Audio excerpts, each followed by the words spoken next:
کئی خطیب کہتے ہیں کہ حضور علیہ الصلاۃ والسلام اللہ کے ساتھ جو ملاقات ہوئی یہ ڈائریکٹ ہوئی، آمنے سامنے ہوئی۔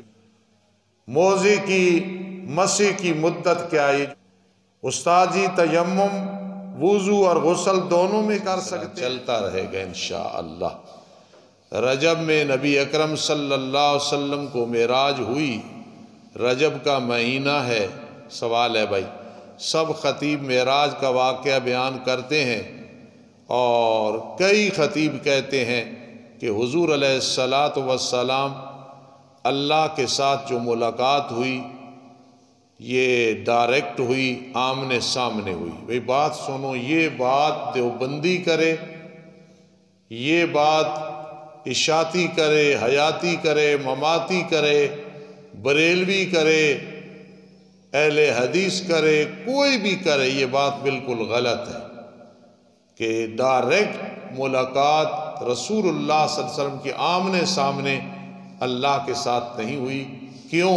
قرآن کا فیصلہ ہے لا تدرکہ الابصار وہو یدرک الابصار۔ قیامت کی صبح تک، جب تک قیامت برپا نہ ہو، اللہ کو ایسے سامنے کوئی نہیں دیکھ سکتا، اللہ سب کو دیکھ رہے ہیں۔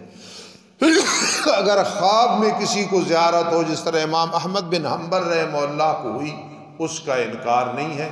میرے آقا روح مال جسد تشریف لے گئے آسمان پہ، لیکن یہ زیارت نہیں۔ جو یہ معنی کرتا ہے وہ غلط کرتا ہے۔ ثم دنا فتدلی فکان قاب قوسین او ادنی فاوحی الی عبدہ ما اوحی۔ اس سے مراد جبرائیل امین سے ملاقات ہے، نبی علیہ السلام سے اللہ کی ملاقات نہیں ہے۔ موزے کی مسح کی مدت کیا ہے؟ یہ جو موزے پہنتے ہیں اگر گھر میں ہے تو 24 گھنٹے۔ عمر نے موزے آپ پہن لیے وضو کر کے، مغرب کے وقت اس کا وضو ٹوٹا، دوبارہ کی، اس سے لے کے 24 گھنٹے، دن رات مراد ہوں گے۔ جب وضو پہلی دفعہ ٹوٹا اس سے آگے، اور اگر مسافر ہے تو 3 دن 3 راتیں وہ موزے پہ مسح کر سکتا ہے۔ اگر غسل فرض ہو گیا تو پھر اتارنے پڑیں گے، ورنہ وضو کی حالت میں، حدث کی حالت میں یہی اس کا مسح چلے گا انشاءاللہ۔ استاد جی تیمم وضو اور غسل دونوں میں کر سکتے ہیں۔ اگر پانی نہیں مل رہا یا پانی ہے لیکن پیاس کا خطرہ ہے، بہت تھوڑا پانی ہے، یا پانی استعمال کرنے کی وجہ سے بیماری کے بڑھنے کا خطرہ ہے زیادہ، تو اس صورت میں یاد رکھنا کہ تیمم وضو کے لیے یا غسل فرض ہو وہ کرے گا، تو جو وضو کام دیتا ہے، غسل کام دیتا ہے، وہی تیمم بھی کام دے گا۔ اور تیمم میں ایک نیت یہ فرض ہے، دوسری ایک ضرب ایسے لگا کے چہرے پہ اچھے طریقے سے، مٹی یا مٹی کی جنس، مٹی ہو یا مٹی کی جنس ہو، اس پہ ہاتھ لگانا ہے، اور دوسری ضرب لگا کے اس طرح نہ سمجھ آئے پھر پوچھ لینا، ایسے کرنا ہے اور پھر اس طرح کرنا ہے۔ یہ وضو ہو یا غسل ہو، جب تیمم کی اجازت ہو، آدمی معذور ہو، تو اس صورت میں پھر وہ وضو بھی ہو گیا، غسل ہے تو غسل بھی ہو گیا اللہ کے فضل سے۔ ہنڈی کا کاروبار جائز ہے یا ناجائز ہے؟ ناجائز ہے بھائی، یہ حکومت کی بھی نافرمانی ہے، حکم عدولی ہے، ویسے بھی اس میں سود کی بدبو آتی ہے۔ مسئلہ کوئی پوچھے تو میں نے بتانا ہوتا ہے، کل قیامت کے دن پوچھو گی ہنڈی کا کاروبار یہ ناجائز ہے۔ اس لیے ناجائز ہے کہ اس میں سود کی بھی شک آتی ہے اور ایک دوسرا گورنمنٹ کے قانون کے خلاف ہے۔ کیبل والا کاروبار کیسا ہے؟ جہاں تک میرے معلومات ہیں یہ بھی کام بہت برا ہے، ایک گناہ نہیں، آدمی کئی گناہوں کا سبب بنتا ہے۔